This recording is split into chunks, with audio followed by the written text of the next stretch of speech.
अशा अनेक बिल्डर आहेत की राष्ट्रवादीशी संलग्न आहेत, शरद पवारांशी संलग्न आहेत, अजित पवारांशी संलग्न आहेत.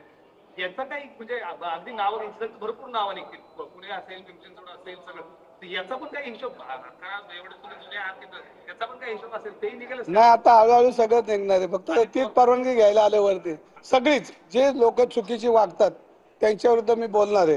आणि मी काय म्हणतो, जी लोक विचित्र वागतात, समाजाला घातक आहेत, ती पडद्याआडून काही लोक त्रास देतात, त्यांचे संपूर्ण म्हणजे मी स्वतः असतो तरी मी माझ्या विरोधात बोलणार. तुम्ही जी भूमिका मांडताय, तुम्ही आता महायुतीमधल्या पक्षामध्ये नेते आहात, तुम्ही जी भूमिका मांडताय त्या भूमिकेमुळे कुठेतरी महायुतीमध्ये धुसफूस जी आहे ती चव्हाट्यावर येऊ शकते आणि तुमच्या पदाला कुठेतरी धोका पोहोचू शकतो का भविष्यात? बघा, मी परत एकदा सांगतो की माझ्या आयुष्यातली राजकीय किंमत मी मोजायला तयार आहे. माझे जे जे आंदोलन झाले एका प्रस्थापितच्या विरोधात झाले. तुम्ही बघितलं असेल पुण्यातल्या पोर्शो कारमध्ये किती मला त्रास झाला, पण शेवटच्या मिनिटापर्यंत मी लढलो. ससूनचा जो अंमली पदार्थ शेवटच्या मिनिटापर्यंत लढलो. पब जोपर्यंत त्याला नियमावली लागत नाही तोपर्यंत लढलो. आज जैन मंदिर, मला हा त्रास होणार आहे आणि याची राजकीय किंमत मला मोजावी लागणार आहे. कारण वाईट प्रवृत्ती पुण्यामध्ये प्रचंड आहे, पण आता लढलंच पाहिजे ना. आपण नाही लढलो तर छत्रपतींच्या पुण्यात आमचा जन्म झालाय आणि छत्रपतींचं बालपण झालं त्याच भागामध्ये मी लोकप्रतिनिधी आहे. आणि मग त्यांचं जे आपण त्यांचे जे विचार आहेत ते कधीतरी आपण लढलो पाहिजे आणि वाईट प्रवृत्तीच्या विरोधात लढलं पाहिजे. कारण छत्रपतींनी स्वराज्य उभं करताना सर्व जाती धर्माची लोक एकत्र करून पेशंटपर्यंत अटकेपार झेंडे लावलेत. म्हणजे ते पुण्याचा इतिहास मोठा आहे आणि पुण्यामध्ये सर्व जाती धर्माची लोक, मग जैन असेल, मारोडी असेल, गुजराती असेल, मुस्लिम असेल, सगळा समाज हा पुण्याच्या विकासाला हातभार लावलेला आहे. आणि मग त्यांचे लचके कोण तोडणार असेल तर त्या प्रवृत्तीच्या विरुद्ध मी लढणार आणि लढणार.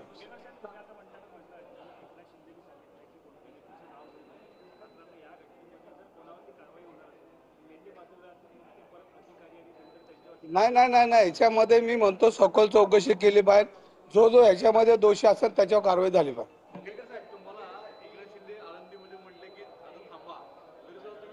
थांबलो ना, थांबलो. ते म्हणले थांबलो, लगेच थांबलो. पण त्यांनी बघा, नाही, शिंदे साहेबांना एक सूचक वाक्य मला सांगितलं की तुला 2 दिवसामध्ये यातला तोडगा निघेल. आणि मी घरी पोहोचायच्या अगोदर, आळंदीवरून मी फिरत पोहोचायच्या अगोदर मला फोन आला की दंगेकर गोखले बिल्डर आले तर त्यांचं पत्र आलं, पण ते कोणामार्फत आलं त्यांचं नाव आता विचारू नका, हे तुम्हाला माहिती.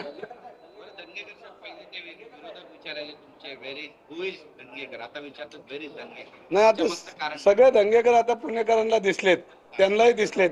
अजून हा खेळ संपलेला नाही. सगळे दंगेकर त्यांना आता दाखवणार आहे. त्याचं आता तुम्ही हळूहळू बघत राहा.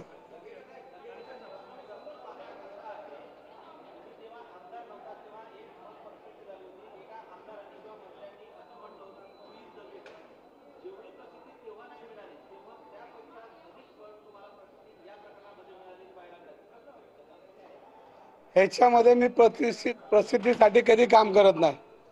ह्याच्यासाठी वाईट प्रवृत्तीच्या विरुद्ध मी लढणार आहे. आणि माझं आता रंग हळूहळू सगळ्यांना दिसणार आहेत. कारण 1-2 वाक्याने ना माझे रंग अनेक आहेत. त्या रंगामध्ये मी तुम्हाला आता पुणे शहरात काम करताना दिसेल, नाही महाराष्ट्रात दिसेल.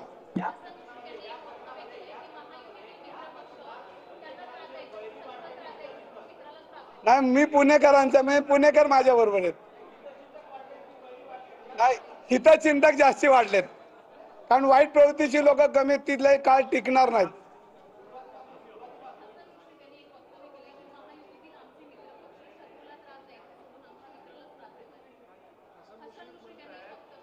हसन मुश्रीफ बोललेत ना, त्यांच्याशी बोलतो, जरा आता भेटतील, जरा त्यांच्याशी माहिती होतं कोणाकोणाला त्रास देतात ते.